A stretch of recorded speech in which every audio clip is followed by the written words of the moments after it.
प्रेम से बोलिए सतगुरु साहिब जी की जय हो। सतनाम साहिब। हे साहिब, आपका अनंत अनंत शुक्रिया, अनंत अनंत आभार। साहिब जी आपकी सर्वदा ही जय जयकार। आदरणीय सर्व संतों की जय हो। उपस्थित आदर के योग्य सभी जीवात्माओं को मेरा नमन। सतनाम साहिब। आप सब में बैठे परमपिता परमात्मा को शत शत नमन। आत्मा अविनाशी है, अजर है, अमर है, अछेद्य है, अक्लेद्य है, अशोध्य है, अध्येय है ना, अचल है, स्थिर है, सनातन है, पुरातन है। वो आत्मा कर्मानुसार तन धारण कर और छोड़ रही है। और ये तन धारण करना और छोड़ना क्यों चल रहा है उसके साथ में? क्योंकि वो त्रिगुणी मई माया को समझने में असफल है, समर्थवान नहीं है। त्रिगुणमयी माया क्या है? रजगुण, तमगुण और सतोगुण से बनी हुई ये माया, जो कि 5 तत्वों की 3 गुण ही हैं, इनको हम समझ नहीं पा रहे और ना ही इनको समझ के इनका उल्लंघन कर पा रहे हैं। उल्लंघन करना मतलब उनसे विपरीत चल पा रहे हैं। जब तक उनसे विपरीत नहीं चलेंगे, जब तक हम उसी में ही घूमते रहेंगे, तब तक हम कामनाओं में ग्रसित घूमते रहेंगे। और कामनाओं में ग्रसित होने के कारण हम किसी ना किसी देवी या देव को, जो कि वो कामना हमारी पूर्ण करने वाले हमें हैं। जैसे अग्नि देव को आप बुलाओगे तो वो क्या करेगा? कहीं पर भी अग्नि प्रज्वलित कर देगा। जल देवता को बुलाओगे तो क्या करेगा? कहीं पर भी जल गमन कर देगा। वायु देव को बुलाओगे तो क्या करेगा? कहीं पर भी आंधी तूफान उठा देगा, है ना। ये जब हम ऐसे करते हैं, हम कामनाएं करते हैं, तो कोई ना कोई देवी या देव की करते हैं। उनको हम परमात्मा तुल्य मानते हैं। हमें भी पता है वो परमात्मा नहीं है, फिर भी हम क्या कहते हैं? विष्णु भगवान, राम भगवान, सीता भगवान, सबके आगे क्या लगाते हैं? गणेश जी भगवान, हनुमान जी भगवान। हमें मालूम है कि वो देव हैं, भगवान नहीं है, फिर भी हम ही अपने आप को धोखा देने के लिए उनको ऐसा बोलते हैं। अब वो हमारी कौन सी इच्छाएं पूरी करते हैं? जो उनके बस में होती है। अब जैसे सपोज करो, मेरे पास यदि सोने के जेवर हैं और आप मुझसे मांग रहे हो, यदि तो मैं आप पे खुश हो जाती हूँ तो मैं आपको दे दूंगी ना। खुश होंगी तभी तो दूंगी, बिना खुश हुए तो नहीं दूंगी ना। मेरे पास चांदी चांदी रखी है घर में सपोज करो, तो मैं कब दूंगी वो आपको? जब मैं आप पे खुश होंगी, है ना। तो हम क्या करते हैं? हम हमारी जो कामनाएं होती है ना, जो देवी हमें पुत्र देती है, हम उसकी आराधना करते हैं। जो देवी हमें हमारे पतियों को हमारे साथ में खुशी जीवन बिताने के लिए एग्री करती हैं, हम उनकी पूजाएं करते हैं। जो देवी हमें धन धान्य देती है, हम उसकी पूजा करते हैं। जो देवियां हमें शिक्षण देती हैं, हम उनकी पूजा करते हैं। वो सब घूम फिर के आप देखोगे ना, सारा कुछ, सारा माल मसाला आप कहाँ का मांगते हो कामनाओं में? केवल मात्र संसार का, केवल मात्र संसार का है ना। कोई भी कामना, कितनी भी स्ट्रॉन्ग कामना हो, बताओ कौन सी कामना ऐसी है कि जो आप मांगते हो पर्टिकुलर देवी देवता से, जो संसार की नहीं हो?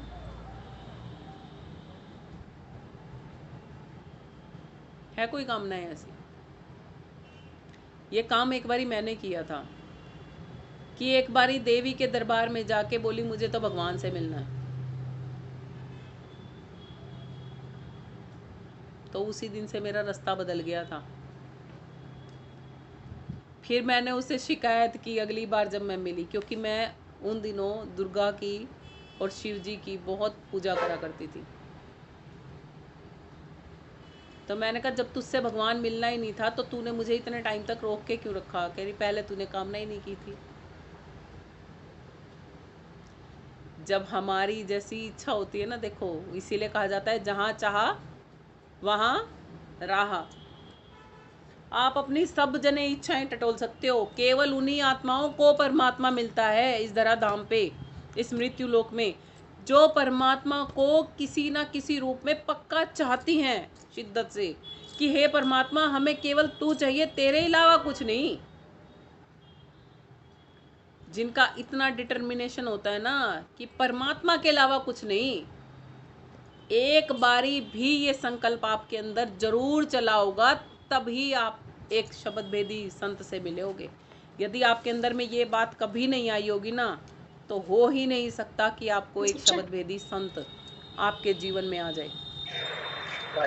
जब हमारे जीवन में एक शब्द भेदी संत का आना होता है, जब हमारे अंतःकरण में कहीं ना कहीं कभी ना कभी हमने ये आवाज परमात्मा से जरूर लगाई होती है कि हे परमात्मा मुझे तो बस तू चाहिए है।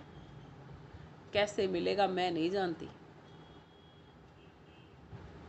और ये हम प्रार्थना ना सनातनी जो है ना वो हर रोज करते हैं, जाने अनजाने करते हैं मगर, और कोई कोई दुखी आके भी करता है ना। जाने अनजाने में कैसे करते हैं आप बताओ? किसी को पता है जाने अनजाने में हम कैसे करते हैं? नहीं पता। हम एक आरती बोलते हैं ना, ओम जय जगदीश हरे, उसमें हम बोलते हैं कि तुम हो एक अगोचर सबके प्राणपति, किस विधि मिलूं दयामयी तुमको मैं कुमति। कि हे मेरे प्राणों के परमेश्वर, हे मेरे ईश्वर, तुम एक हो, अगोचर हो। मैं विधि, मैं तरीका नहीं जानता आपसे मिलने का। मैं कुबुद्धि हो चुका हूँ, मेरी बुद्धि का हरण हो चुका है। मुझे वो विधि, वो नुक्ता बता दो जिससे कि मैं आपसे मिल सकूं। क्या नहीं करते हम हर रोज प्रार्थना? और हर घर में ये प्रार्थना जरूर होती मिलेगी आपको। होती है ना, लगभग हर मंदिर में होती है ये प्रार्थना, और हर घर में लगभग, हिंदू धर्म के तो हर घर में होती मिलेगी। ऐसे ही आप बाइबल उठाओगे, कुरान शरीफ उठाओगे या गुरु ग्रंथ साहिब उठाओगे ना, उसमें भी कहीं ना कहीं कोई ना कोई दोहा, कोई ना कोई पंक्ति ऐसी जरूर मिलेगी जिसमें हम परमात्मा को बोलते हैं ये बात कि मैं कैसे मिलूं आपसे। बट हम उनको जानते ही नहीं। आज तक हम इतनी सारी आरतियां गाते रहते हैं, हमें आरतियों के भी कोई मतलब पूछ लेना कि क्या मतलब है, तो हमें वो भी पता नहीं होते। क्यों? क्योंकि हमारे पास किताबें तो हैं, हमने कितना ज्ञान अर्जित किया है, उन किताबों को पढ़ना तो हमें आता है, लेकिन क्या करना नहीं आता। हमें उन किताबों को समझना नहीं आता। वो जानकर हमारे जीवन में कोई नहीं है जो हमें उन किताबों को भी, उन ग्रंथों को, उन वेदों को, उन शास्त्रों को समझा दे जहां परमात्मा का भेद लिखा है। तो वो कहते हैं कि अगर गुरु नहीं बनाया तो क्या होगा? नरक की खान में जाना पड़ेगा।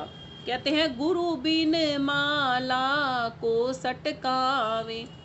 गुरु के बिना हम क्या करते हैं? कोई भी मन मते से माला ले लेते हैं। कोई तुलसी की माला ले लेता है, कोई स्फटिक होता है ना, स्फटिक की माला ले लेता है, कोई रुद्राक्ष की माला ले लेता है, कोई कमलगट्टे की माला ले लेता है। होती है ना बहुत सारी मालाएं, और सबके मंदिरों में कोई ना कोई माला मिल ही जाएगी। तो अब हम क्या करते हैं? उस माला पे, उस माला को फेरते रहते हैं, फेरते रहते हैं, और कोई ना कोई मंत्र बोलते रहते हैं। राम राम, ओम नमः शिवाय, राधा स्वामी, कुछ भी, जो भी हमारे को मतलब ठीक लगता है वो हम बोलते रहते हैं, बोलते रहते हैं ना। और बहुत से तो क्या करते हैं, उस माला को भी पोटली में डाल के घूमते रहते हैं। अब मतलब पता नहीं है ना, पोटली के अंदर माला है, उसमें हमारी उंगली घूम रही है। क्या मतलब है इसका? अध्यात्म से जोड़ के बताओ। ये तो बाहर दिखाई दे रहा है आपको प्रैक्टिकली। देखो जिन्होंने गुरु बना रखा होता है ना, उनको वो सब चीजें समझा देते हैं। पोटली के अंदर माला है, माला के अंदर हमारा हाथ है, और मुख में राम राम राम राम चल रहा है। क्या मतलब है? जी। हमारे शरीर के अंदर हमारी आत्मा है, सांस चलते हैं, सांस चलते हैं, वो माला चल रही है, इस तरह उनके माला चलती है। अब देखो ये वाली माला तो हम क्या करते हैं, वो पोटली वाली माला तो पोटली में रखकर छोड़ देते हैं, छोड़ दी ना। और हम हाथ हटा लेते हैं, मुख से बोलना राम राम बंद कर देते हैं। माला कहाँ पे है? पोटली में ही है अभी भी। अब बताओ इसका मतलब क्या है? अध्यात्म से ही बताना है इसका मतलब।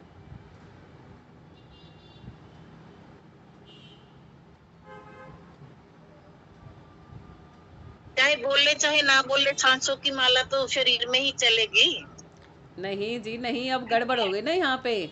अब इसका मतलब समझो, देखो अब क्या किया, वो माला हमने पोटली के अंदर ही छोड़ दी, राम राम मुख से बंद हो गया। क्यों? क्योंकि वो जो हाथ फेरने वाला था ना, माला को जो चला रहा था, वो भी हट गया।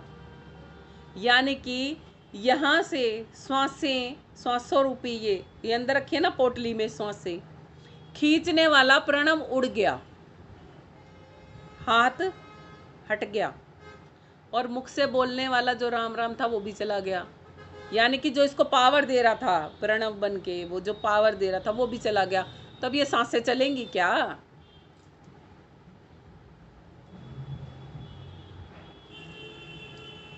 पोटली के अंदर भले ही सांसें पड़ी रहे, चलेंगी? जब चलाने वाली शक्ति ही चली गई। बहुत से लोगों को हम कहते हैं ना अधोगति में चले गए। अधोगति में चले गए मतलब उनके पास श्वासें तो थी, श्वासें थी ना, वो शरीर में ही छूट गई, वो आत्माएं तन छोड़ के चली गई, चली गई ना। श्वासें कहाँ पे रह गई? पोटली के अंदर ही रह गई, और आप चले गए बोलने वाले।